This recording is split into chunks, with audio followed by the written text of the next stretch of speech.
So, I am reveling in victory today, as I'm sure you are. 3-0. I thought the score line was 2-1. No, no, it was 3-0. 3 no. Kai Havertz scored, and then Saka scored, and then Martin Odegaard scored. Wait, wait. Did Austin make a lot of moves in the transfer window without a sporting director that I wasn't aware of? Well, I think we might have a sporting director now. Oh, wait, you're talking about the Arsenal game. Are we an Arsenal podcast Yes. now? if Austin just hired a sporting director. They elevated their president to CEO. They're winning games. They're looking like contenders in the League's Cup. I don't know that we should pivot to being an Arsenal podcast, Phil, but some people would say we already are. Why not both? Emergency podcast. Verde did a thing, so we gotta talk about it. Emergency podcast. It's an emergency. Emergency podcast. Shut up, hell yeah, shut up, hell yeah, shut up. Emergency podcast. It's an emergency.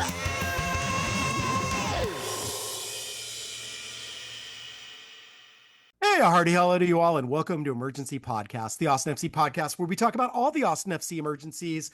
We think we have a sporting director, but it hasn't been officially announced, but it's Bogart official. Arsenal is leading the Premier League. For those of you who are Premier League fans, or specifically Arsenal fans, and Austin is winning and losing in league play while waiting to re-enter League's Cup. Moisés, there is a lot going on this week, and we're going to try to hit it in a fairly quick fashion this week. So how are you, and did you enjoy the Arsenal match, which I was not able to partake in? I was very busy at work, but I did get little pingy updates here and there and was thrilled to get the news, and we'll have to watch it later because it looks like it was a fun, entertaining match. Yeah, I was likewise not able to watch it. I've been juggling a bunch, as people who pay attention to the newsletter that I do about my mom put an update out on Tuesday. So I was getting the same phone notification updates that you were getting, and it's been a complex day. So answering the question, how are you, for the last 18 months of my life has been a complicated question to answer, because you don't want to be nothing but a relentless bummer. But the thing that I'll say for Austin FC centric folks is that the latest 3 months later installment of Office Hours, the newsletter that I do about my mom, has a lengthy chunk about Austin FC and going over to visit her after home games and talking about the team with her and the way that she's adopted various of the players as her new handsome sons, which I try to not take as any sort of a slight. Maybe there's a piece of it there. But yeah, you are the most handsome son of them all, though, right? Maybe. I don't know. Come on, Mom. I don't know. Look, he's half you. Yeah. So yeah, Murdo Azuni is not half you. Some would say he's more than me in so many ways, more of a goal scoring threat for sure. But yeah, as I mentioned at the end of our last show, things are pretty dire. I am, as we record this, in danger of eviction myself. My mom's in danger of eviction. It's been difficult putting out another ask after the last one that I did, just because it's a fraught thing. But I wouldn't be asking if I didn't need the help. So if the incentive to taking a look at the latest one is, I swear there's soccer stuff in this newsletter that's ostensibly about my mom. It's in my Instagram stories. It's on my Blue Sky account, dot social, that kind of thing. As we record this, anything anybody can do to help, even just sharing it to other people, even if you're not able to help financially, is a huge, huge help. And yeah, as we record this, my landlord's expecting a check Saturday morning. So we'll see if I have a check for him on Saturday morning. Okay, let's hope so. Yeah. And in the meantime, I guess let's pivot to lighter topics like FC Dallas 2, Austin FC 1. Yeah, 2-1. Do you have anything to say about this one? Something that we talked about, and this is fast forwarding a little bit, the away match against Seattle, also a 2-1 scoreline in the opposite direction. We saw a rotation there that I think you and I were both expecting, hoping for in this Dallas match, knowing that a bunch of these guys were very tired from playing a lot of games back to back to back.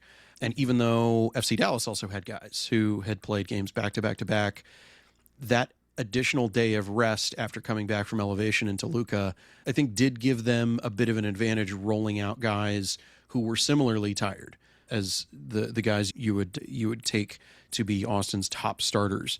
John Gallagher, Joseph Rosales, Mutu Uzuni, various guys that we didn't see in the 11, didn't even get on the plane to Seattle.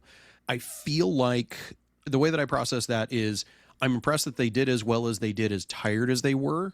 Unfortunate that it happened in a derby match. Unfortunate that it happened in a home game. But looking at the long-term calculus, the light reading between the lines that I do of the answers that we get from Davy Arnaud in press availabilities is that this is going to be a tough stretch of schedule no matter what, where they wanted to put their best foot forward against Dallas, that they could, but at the same time, something was not going to work out quite right. And the heavy rotation game had to happen at some point prior to the quarterfinal for Leagues Cup against Toluca. And I feel like if we had seen that rotation happen and then Davy flew a bunch of the starters to Seattle instead, I think that it would be more troubling for trying to get a home win before going on the road to New Jersey to play the Toluca quarterfinal. That's how I see what I consider, here we go, Davy math. Not Davy's advanced calculus, but Davy's just plain algebra.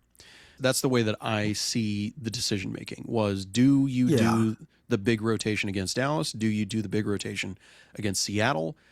I think we'll know better. Did it work on the other side of Toluca? It's difficult. Yeah. I mean, knee jerk. I'm like, man, it sucks to watch a loss against Dallas at home. Sucks. Yeah. Totally sucks. Yeah. Well, that's the thing too, because theoretically you are using a lot of your first choice players, as it were, against Dallas. You did hold Vasquez and you held Facundo Torres out of that match. They, of course, entered into the second half. They were able to make some level of impact in that match, but still, you saw them not start, and you saw the 9 other players from the match before start, which was a little puzzling. A lot of them already had a lot of minutes on them, as I did my Monday day after article. The rotation that you would have maybe expected in Dallas to have fresh players to try to go after that home win didn't happen, and what he did didn't really work in terms of the results. But then he rotates heavily in Seattle, as we'll get to in a little bit, and ends up getting a win there. So it is 3 points out of 6 in a kind of weird, untenable Sunday, Wednesday situation, coming off what he characterized as a very emotional Leagues Cup run. Obviously, you have the 2 wins, you have the PK win against America. That takes a lot out of the team. They're drained. That's understandable. But for example, you have Biru, who you're running out 90 after 90 after 90, and then he has the defensive lapse where he gives up the game-winning goal to Musa. And had you made a sub there earlier, maybe that doesn't happen. Hindsight 2020, all that, you can't really go back in time and say, no, you should actually pull Biru 10 minutes earlier than this play that's about to happen, Davey. But again, I think part of it, like you're saying, it's just a function of there's a lot of schedule congestion right now with Leagues Cup. At least Leagues Cup is resulting in something, right? So again, and if they can get a win against Toluca and a win against whoever it is in the semifinals, then they're guaranteed a spot in CCC next year, and they're going to a cup final, and that's all good. And then, like, as we saw the game in Seattle on Wednesday, even though it's a depleted side, and boy, oh boy, does Seattle have a lot of problems right now. Plenty of those players showed up. Again, CJ Fodry is a wingback. That was weird. Jayden Nelson playing inside as an attacking midfielder. That was a bit weird, but they made it work. And Facundo got a goal and Vasquez got an assist. And I know we're jumping a little bit ahead to Seattle because that's way more fun to talk about than Dallas. Well, here's the thing is I think talking about them in symbiosis to one another, I think is probably the most effective way to talk about them. Not talking about them in isolation because both of those performances inform one another. You got guys like Facundo and Jayden, and it bears mentioning Brandon Vasquez picked up an assist, a crucial assist in that game. And that's something that slow and steady is the recovery from ACL, as I've been beating the drum. I think that was important. Is it a big, sexy stat? No, but it's a big, important stat for him continuing to grow confidence. And when you're Brandon Vasquez, who tears your ACL on turf in San Jose, you want to be careful on turf in Seattle. And there were some of those runs that, I just wanted to see him put on the afterburners and really go for it. But if you cut too hard, you endanger re-injury. And that's something that we have seen plenty of players in the league, not just recovering from ACL, but recovering from other injuries, not manage their post-injury recovery that well. I would rather Brandon Vasquez not re-tear his ACL or develop a new injury as he is on the slow but steady full recovery course. And I'm sure the team would like to say, oh, he's fine, there's nothing wrong with him, that kind of thing. You've got to be careful with that kind of thing. I will always take a 75% Brandon Vasquez to a out for 9 more months Brandon Vasquez.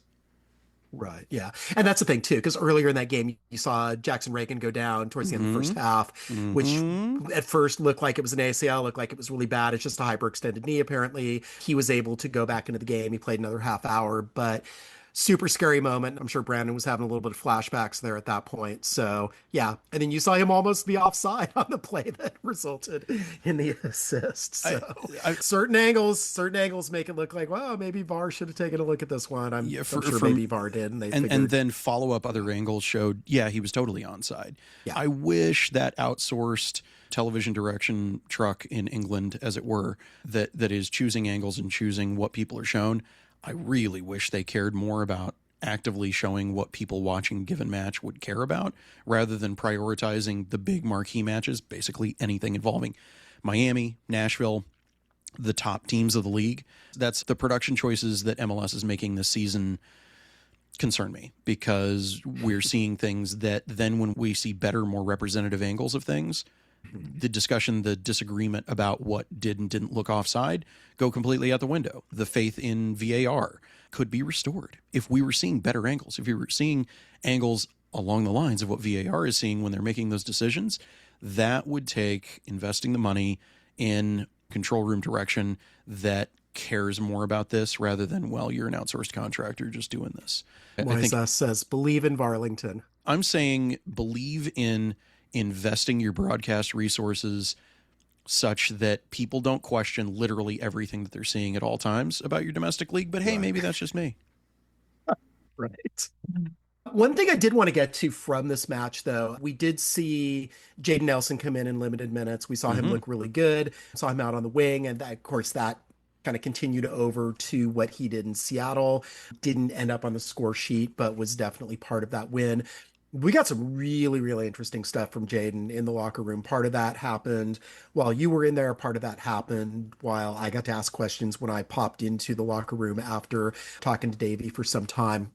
Here's one quote that I wanted to highlight, and this comes from me asking him about the difference between this good run they have in Leagues Cup and then this 1-6-1 form that they have in the league right now. And I mean, some of that predates Davy, but also concerning to see them come off those Leagues Cup wins and what looks like an improvement in form, and then just to see some of what we saw in that match against Dallas. And he said this: it's just different teams. Dallas had a lot of time to analyze us and know what we do. And to be honest, we do the same thing every single game. Like, that's Austin, so it's going to be difficult going to games because teams know what we're going to do. But I think we have a good group around us to adapt to that. And that's all it is. It's just a different type of league that we're playing, and it's a whole different atmosphere. You'll see it's going to come. So trying to be positive at the end. And then he did talk about this kind of renewed spirit under Arnaud. He talked about that. But this kind of idea that we do the same thing every single game, like, that's not what this is supposed to be with Davy, and I don't know that that's necessarily been the case. We kind of saw that in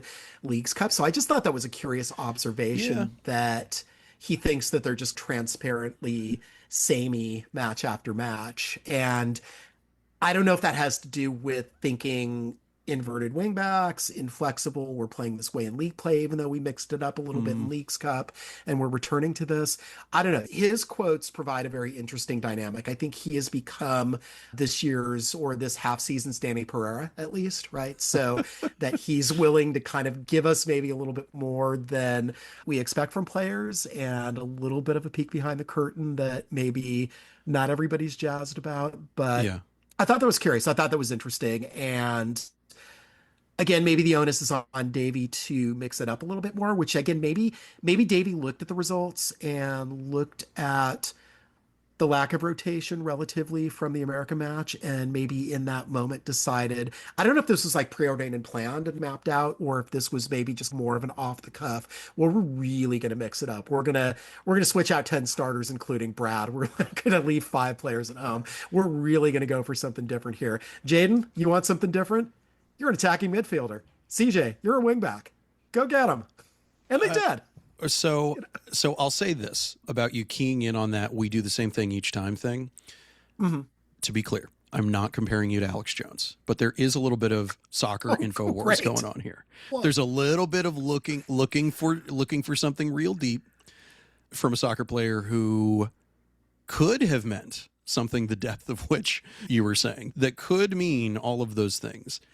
I don't think it's necessarily that deep with this. The way that I took it was, in terms of the new system, they are doing a version of the new system each time. And even when against Puebla, we saw the tactics change up a bit, there was still, yes, the inverted guys were no longer inverted, sure. It was a 4-back instead of a 5-back. And it was a 4-back instead of a 5-back. The general tactics, the tightness of lines. Like, to me, the way that I took what Jayden said, there's been this kind of reflex. And it's something that, as much as I've said, well, I don't think it's like Davy has lost a one-person locker room of Jayden Nelson when they hate each other and they're calling each other's mother's names. I think that, sure, there is tension there. There's also tension, I think, with other... Do you think Owen Wolff is happy playing as far back as he was playing before he got injured? I don't think he was. And I don't know that he has probably been not vocal about disliking that.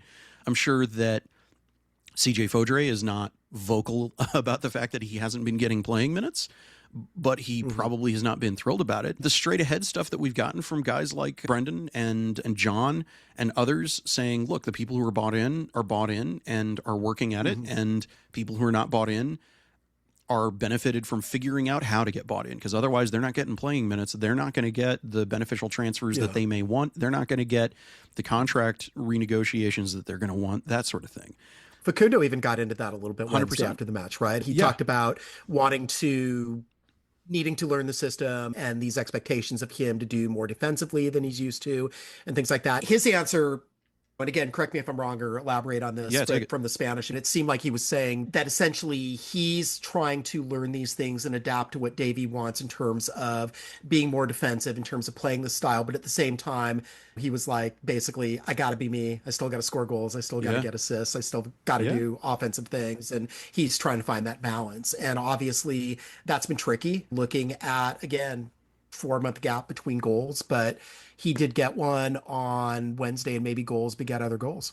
One of the big takeaways for me is that comments that we got from Facundo, stuff that we got from Jayden, various other guys, I think the more that we're talking to these guys, the more that we're not forced to imagine and try to see deeper hidden meaning that we don't have enough data to contradict. The multiverse of different possible things that could be going on, vibes that there could be, that sort of thing. Players lie to us all the time, right? Anytime they talk to us, you can't just take everything that they say at face value, but if you don't get that face value, then you've got nothing to accept, think there might be some deception in it, that sort of thing, and all you can do is imagine what's actually going on in these guys' heads. And I think it helps a lot to get these guys put on the spot, because like I asked Jayden, but to be clear, you haven't taken like acting classes. You're not just lying to us. And you and Davy are calling each other names and spitting at each other or something like that. I've taught acting.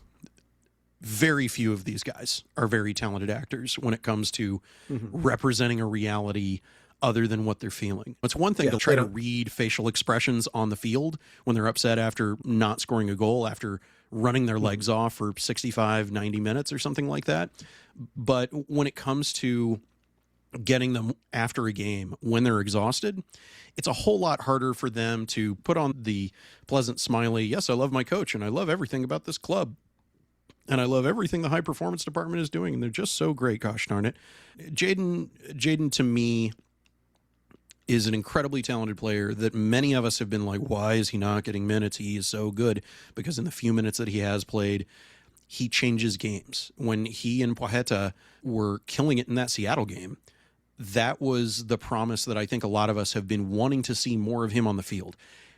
Attitude-wise, I think it does bear mentioning that, man, if Jesse Marsch had just played him more in the World Cup, I think it would have changed Canada's fortunes.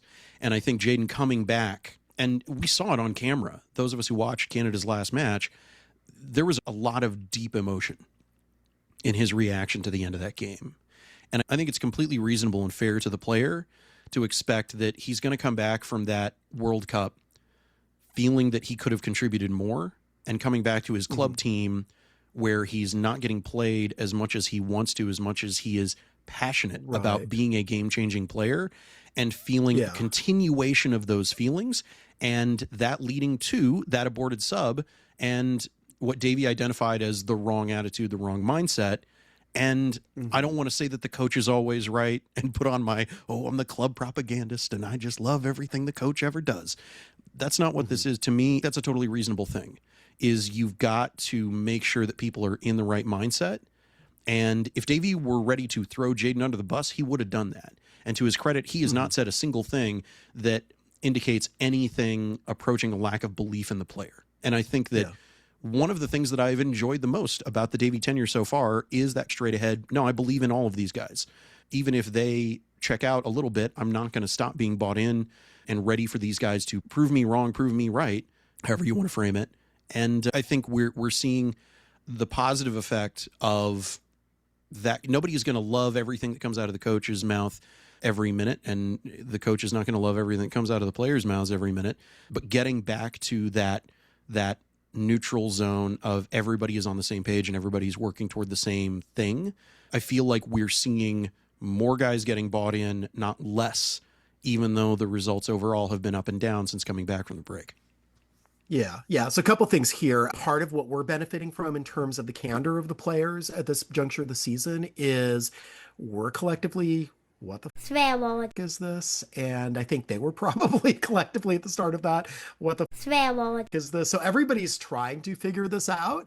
And they kind of went through that first in the midseason break. And of course, part of the reason I think we've talked about this before, but I think some of the reasons that the games were behind closed doors and were so strictly closed doors is because they were rolling out something new and didn't want to necessarily reveal that. And I think they probably knew going in that, this is going to look different. There are going to be questions. They're certainly cognizant of it. John Gallagher mentioned in one of the Leagues Cup mix zones that he knows that people had questions, were wondering what this all was. And they're beginning to, and Dallas was a bit of a regression from it. In Seattle, I still kind of don't know what it was because there's 10 players that got rotated, but you do see this kind of evolution. There are going to be hiccups. It's not going to be linear progression. There are going to be setbacks, but you are maybe seeing this kind of overall progression towards something. And then on the Jayden thing, there's two quotes that we also got from that Monday article that kind of speak directly to what you were talking about in terms of just the expectations and leading into the World Cup. He talked about, and this is a quote here, "I was dealing with issues with my body I'd never experienced before. Now that I feel healthy, I'm ready to go. It's obviously hard to get in the squad right now with guys playing well, but I want to play really bad. So I'll say the ambition I got from the World Cup, knowing that I want more, knowing I can play with the best players in the world. I want to come back to Austin to really show that to the fans," which again speaks to the weird journey that he's been on this year and this place that he finds himself now in. That yes, he did. And again, it was a series of events that led him to be on the Canada team in the first place. It did require some injuries elsewhere and some good performances in the run-up to that to allow him to get on the team. And like you were saying, he did get limited minutes, but just that proof that he could be there with some of the best players in the world, that he could be on that stage, he now wants to translate that. And then in terms of the dust up with Davy, he said specifically, "It was a pretty bad loss, and I'm coming off a World Cup wanting to play, wanting to change the game. And I feel like coming on in the 80th minute, I'm not able to do anything. And it was kind of miscommunication as well on the bench. And that's all it was. It wasn't anything serious. I've seen a lot of things on Twitter and whatnot, but it's nothing to that." So this is a player that truly believes that he can come in and be a game changer. And in the minutes that he's getting, he's showing that he can do that. But if it's limited time, he's going to go all out, all gas, no brakes, just to show that he's got that ability to run and be speedy and blow past defenders. In the Seattle game, he was asked to do something that was a little bit more kind of cerebral in a sense, right? He wasn't just run. He was having to play inside. He was having to think about how he was positioning passes and setting up other players, as well as making runs himself. And even though it was an unusual situation for him to be playing in, I thought that he did pretty well. And I think it showed maybe Davy has more confidence in him now that he can have an extended run and do things in the way that he's being coached and not just relying on his raw natural talent to just run at defenders and try to create chaos. Yeah, I think there's a lot of potential there, and I'm looking forward to seeing how Davy makes use of every portion of the team sheet that he takes to Harrison, New Jersey next Wednesday. And I think it would be crazy to not think that Jayden figures in that somehow, even if not as a starter, or potentially as a starter designed to really, really, really tire those guys out to build openings for people to come on after his gas gets used up. I'm very encouraged by what I'm seeing in terms of the progression between Jayden and Davy and how he's getting deployed.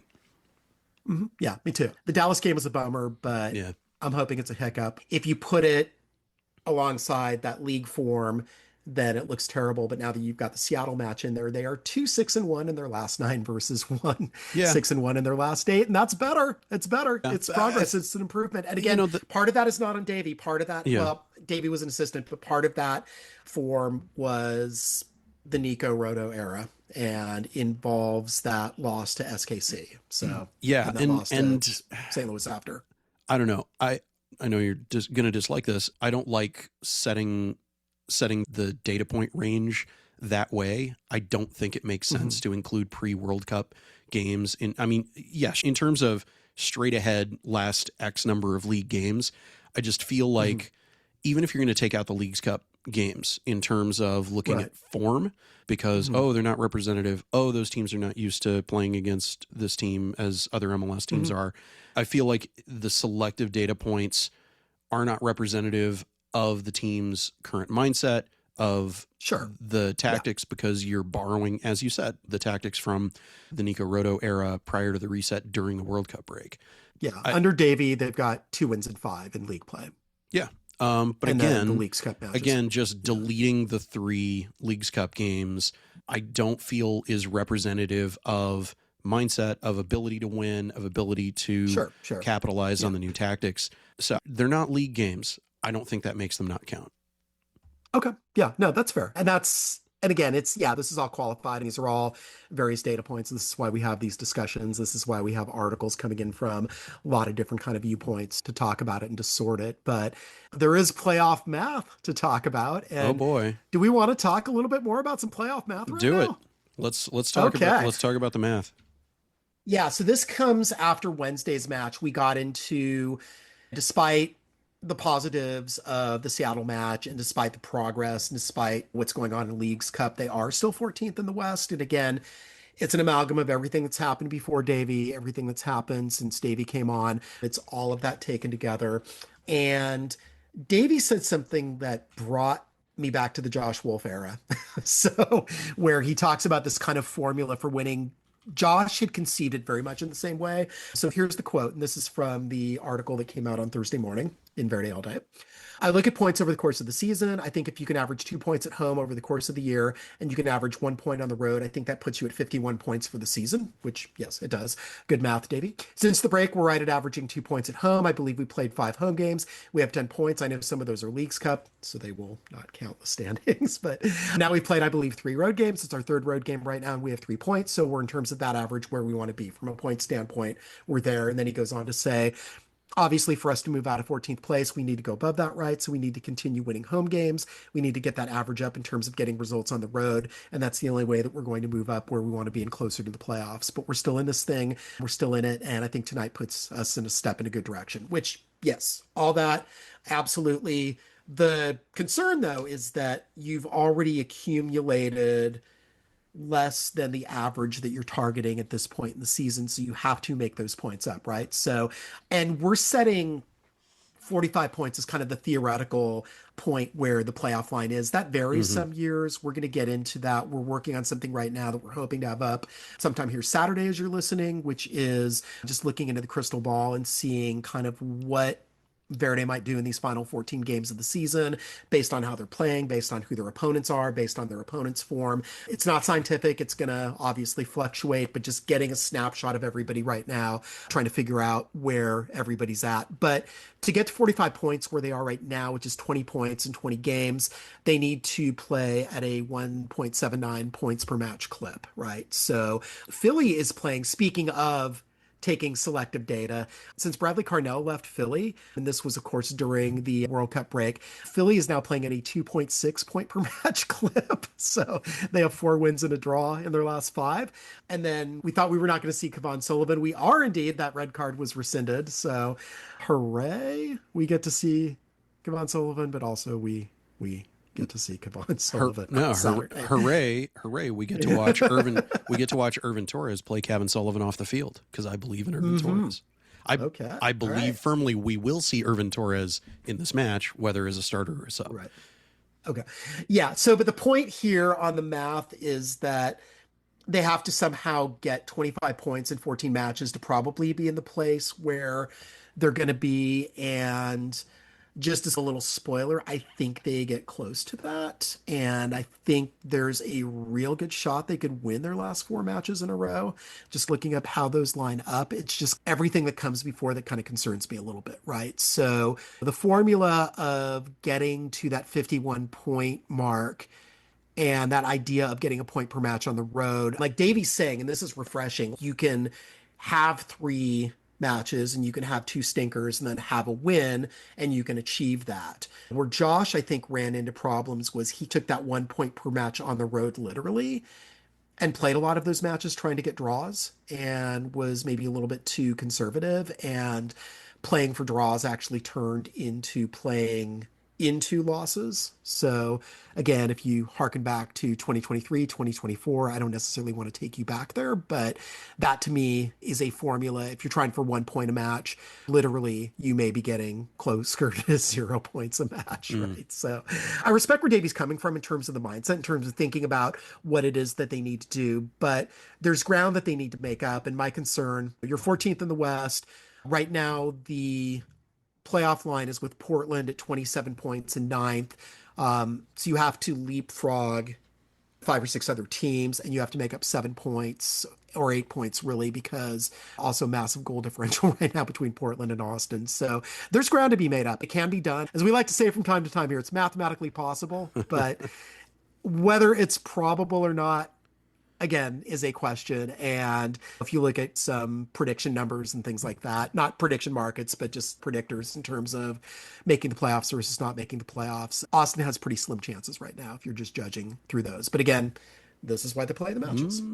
So my disagreement with the thesis is... Sure. Anytime anybody quotes me the betting lines of things drawn on similar probabilities to this sort of thing, I reject the premise is where I come from, which I'd recommend people read the article. But a piece of where I'm coming at this is, to your point, there are results elsewhere that are needed for Austin to get above the playoff line. 100% true. Just in terms of bare facts, that is the number one piece. Number 2 piece is, as brutal as the second half of the season is going to be schedule-wise for Austin, whether they go to the League's Cup final or not, whether other teams have similar runs, everybody has a really compressed schedule. Everybody is facing a lot of potential attrition. A lot of people out there could be seeing their MLS teams experience what I'm calling the Sounders effect, where the beginning of this season, would you have predicted the Seattle Sounders would be at 8 straight MLS losses?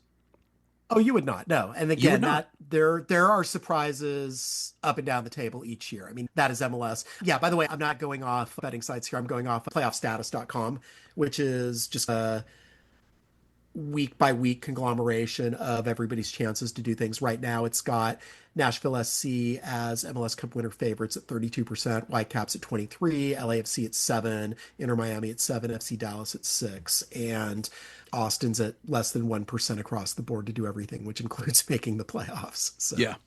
Based on where things currently stand, and the things that those sorts of figures can't take into account are things like massive injuries, massive fall off in form. Sometimes all it takes is a run of 3 bad games, and you have a Nashville SC that looks like it is cruising not just to the Supporter Shield, but to break a points record for MLS play. And suddenly that changes, and they are a lock for 3rd on their side of the table. I'm not saying that I'm posing that as necessarily likely. I'm just saying that from my experience, seeing the way that seasons actually play out, and I'm not purporting to be complete compendium of mathematical knowledge about every single MLS season ever. The reason that nothing matters until September joke has been around for as long as it has is crazy stuff happens once we get into the home stretch in the MLS season. So in terms of the way that I am rejecting the premise, not out of disrespect, it's entirely out of, well, this is MLS and completely insane things happen. Just a couple of notes from looking at the spread of remaining league opponents. The kind of things that are detached entirely from the stats and probabilities and likelihoods and that kind of thing, I feel like as much as a lot of people, yourself included, think that away match in formerly the Oven, now Toyota Stadium in Frisco, just look at Austin's long-term record in that stadium. I think it's totally reasonable to expect that as a loss. The reason I project it as a win, it's not just superstition. It's not just, the demons that are unleashed when you trouble the walls of an ancient arena. It's not just, what evil spirits were released by all of that reconstruction in Frisco. It feels to me like that's going to be a revenge win, maybe narrow, may end up a draw. It feels like on the other side of Leagues Cup will be done by then. It feels like that is an opportunity for something unexpected to happen because of what that will mean to these guys who were deeply unhappy about the home loss against FC Dallas. Hosting Nashville, I feel like could be part of two different instances of showing up teams in yellow jerseys at home at Q2 that people do not expect them to win against. I feel like there's that kind of energy behind that. Right. I am predicting a Dallas draw right now in Frisco. And then I'm predicting a loss to Nashville. I just think they're too loaded right now. Yeah. And there's a horrible 3-match stretch in there. They are really terrible. Hosting Nashville, then 4 days later, they're going to LAFC, and then 3 days later, they're hosting the Whitecaps. So, but I do think they get a draw in there. Like, I don't think they lose all three of those matches, but on paper, it looks like they will lose all three of those matches. But again, it's MLS and weird things can happen. And again, when you say 25 points in 14 matches, that seems like it's a lot, right? I would drive myself crazy getting that focused on the table math, shaving points here and shaving points there. I'm looking more at kind of the story arc rather than the episode by episode thing here. Yeah. And like to your point about that 3-match run, Nashville, LAFC, Vancouver, there could be all manner of chaos for all three of those teams when it comes to injuries, when it comes to availabilities. When we get to that portion of the season, granted it's displaced to later in the calendar, but when we get to that portion of the MLS schedule, we're seeing guys on yellow card accumulation that end up getting suspended. And all three of those teams have guys that I would say there are two guys on all of those teams that if they are on yellow card suspension or yellow card warning, that could play a factor in how those teams rotate. And even if Austin does really well in league play leading up to those matches, and we don't see those three coaches do some sort of rotation, underestimating Austin, as we've seen various sides do this year, as we've seen them do many times throughout Austin's history, it feels like those opponents are going to be looking at bigger fish and not as worried about dropping some or all of the points to Austin as much as they are showing up big against teams that are considered to be their bigger opponents. And I think that sort of hubris is something that we've literally seen bite Dos Santos at LAFC. There are fans at LAFC that are calling for his firing now, despite what their overall performance is looking like. I feel like of those three teams, that's probably the one that has the most potential for some fallout, where we've seen really weird form from Sonny all season. And I don't know if Sonny is not overperforming as that price tag made them expect he would, and maybe Bouanga goes out injured. Maybe for some reason other things get weird. I feel like we are in for some surprises from that 3-match stretch. To me, it looks, to your point, on paper, I completely agree. On paper, it looks like a pretty impenetrable gauntlet of 3 matches that set up the MLS. But MLS, right? On the other side of that, Austin goes away to Sporting Kansas City, host RSL, go away to LA Galaxy, who have now, by the transitive property, taken on the curse of Chucky, the curse of Chucky, and then host Portland Timbers for Decision Day. And I think that's a very winnable last 4. A very winnable last 4. But to your point, if the on paper look of those 3 games preceding those don't go so well, and it looks absolutely certain that they're missing the playoffs, maybe they're buoyed because they went ahead and qualified for CONCACAF Champions Cup. Maybe they're buoyed by the fact that they won hardware in winning Leagues Cup a couple of months before that. For me, the prognostication becomes so hazy that I just go to thinking of the very pleasant surprises we've seen over the last 8 matches in all comps. I feel like there is so much more cause for potentially disruptive narrative effects happening in those individual episodes in the back chunk of the TV season that we are watching. It's not so much that I want to throw out the optimist pessimist criterion.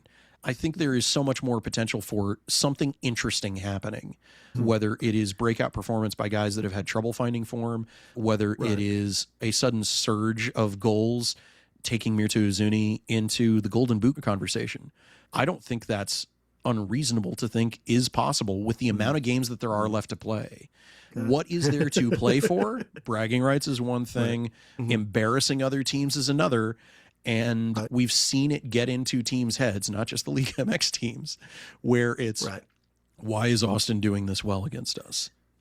And Curtin is about to arrive right after this last stretch of games. So if players are wanting to kind of prove their mettle when the new boss comes to town, that's certainly going to be on their minds, I think. Yeah, I do think we can end up with a very meaningful decision day. Like I am imagining, pessimist that I am, about this season, I am still envisioning a very possible scenario where Austin gets into the playoffs with a decision day win and some help. So I also feel like that help might not be coming, but it might involve SKC winning. I don't know. Among other scenarios. You bring up decision day, and that brings me back to something that I noted that Martin Cifuentes was coming in as head coach on the back of an interim who very openly said to the press, I'm not doing anything to prepare the ground for this guy. Having a home game against a manager who might lose his locker room or have a wildly different kind of mentality with his players by then, entirely possible. Do not discount. Or they might be qualified and rotating for the playoffs too. Precisely. To me, there are more of those kinds of variables that look troubling for Portland's end of season performance than Austin's when it comes to that game. And the contents of that game is all Austin cares about. How Portland's doing otherwise does not matter. But what it comes down to is how they show up to Q2 Stadium on November 7th. Right. But I could also see Portland locked into the 8th and Austin playing for the 9th. And Portland rotating to get them at home for the 8-9 play-in game. And that's the thing, is that's an entirely plausible, and to me, like the math on that, looking at it, the math on that isn't even that much of a stretch. Not at all. And that's the kind of decision day stuff that is fun to watch.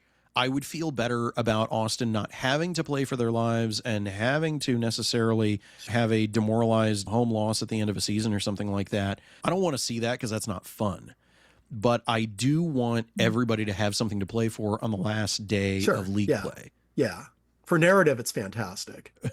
For depressive symptoms, not great. Right. I feel like if you want to frame things as, are there things to hope for? Are there things to look forward to for Austin? I think absolutely yes. There is no reason to be overtly pessimistic for the sake of just continuing the way that things have felt when they've been the worst this year for Austin. I think that as we record this, there is no official announcement regarding the hiring of Khaled El-Ahmed as Austin's new sporting director and chief soccer officer, but we have it very reliably that that's done. I feel like the certainty that gives these players as to the fact there is a new soccer boss, that is something that also I think helps further amp up, to the points raised earlier about Facundo, Jason, and various other players, working on getting bought in, working on getting into the system. As I said a number of weeks back, all of these guys have the next step of their careers to play for, regardless of what that step is.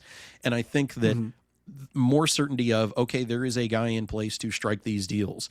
As much as I feel like Chris Ramirez has not shown up a single minute since he's been at the club, I feel like knowing the boss he has to impress is here is something that further steals his resolve.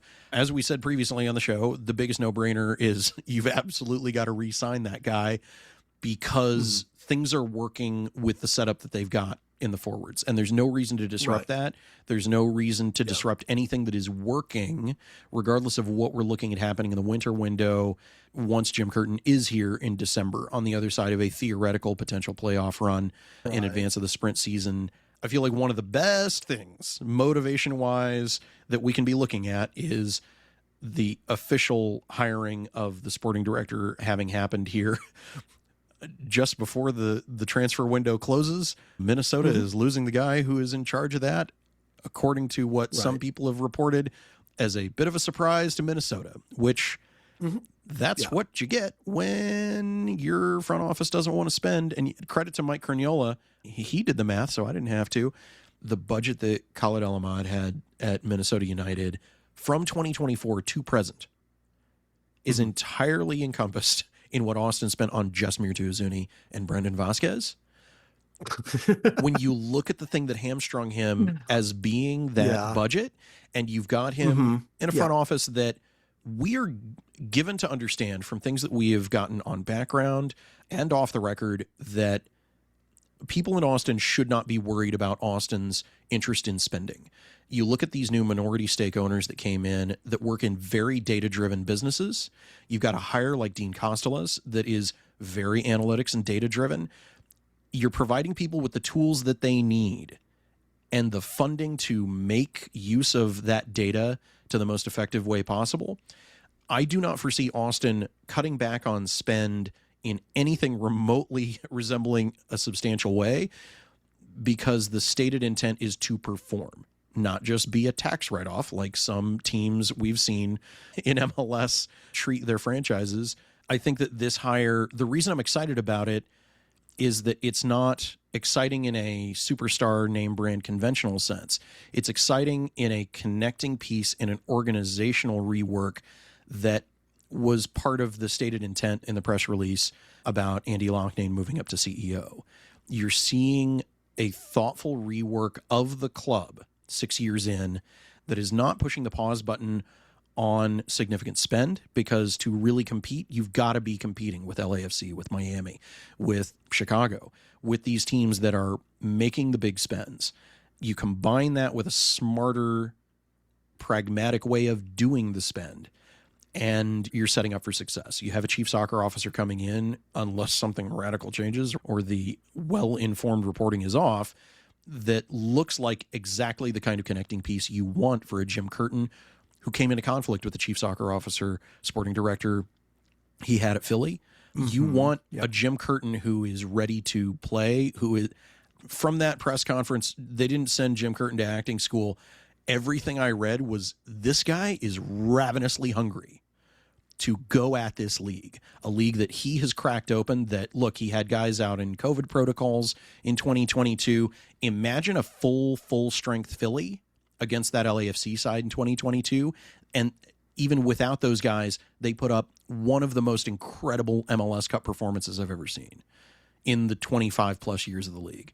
To me, the excitement for these players should be, okay, this is not a mercurial guy who is kind of a shadow coach in addition to worrying about the business side of things.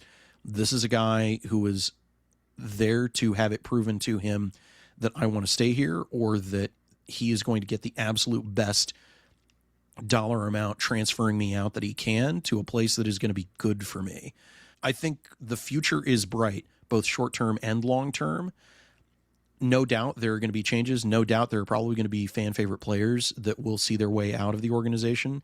But I don't know. For any players or their families who listen to our podcast, not that I assume any of them necessarily do, I think this is as great of okay, prove yourself, prove your worth.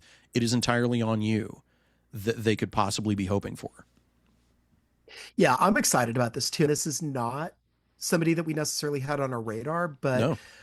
remember when we were saying that Curtain makes number ones available as well as number twos now? Uh-huh. So, and there are reports also. This came after I went up. I was just keying off reports and reached out to Wes Burdine for his perspective. He's somebody who's followed Minnesota for a while and has observed El-Ahmed at his time as sporting director with Minnesota. But apparently they went after Chris Albright first, who of course famously was partnered with Curtin for many years at Philadelphia before he went over to Cincinnati and reworked his magic there, right? So Cincinnati eventually created Philly Light. Albright went over there, and then Pat Noonan, who was Curtin's assistant, went over there, and they've obviously had quite a big deal of success. Not every DP is hit, but certainly they've had some fun after their initial tough years. So, and not to say that this is the I want to Oompa-Loompa now like means of trying to find sporting directors, but Precourt will go after what he wants. And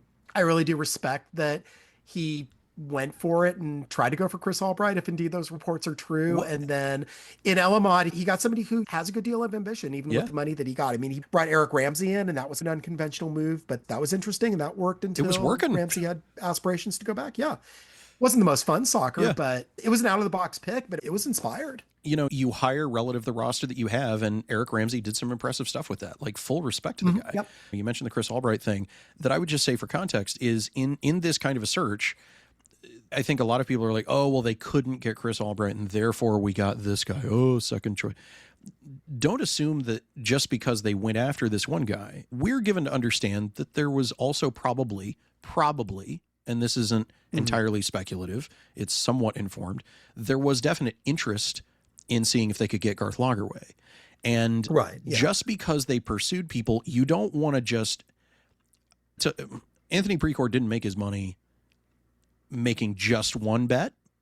You get various horses in the race and figure out which one you're going to actually pull out all the stops on and go with. It was a venture capitalist approach to finding a sporting director. And that's the thing is, look, it is a market-related thing. Who is in the market for you to acquire as a sporting director, as a chief soccer officer? And I think that we take at face value what they put in the press release, that search involved Precourt and Andy Loughnane and one of the alternate governors for the club, one of the other minority owners.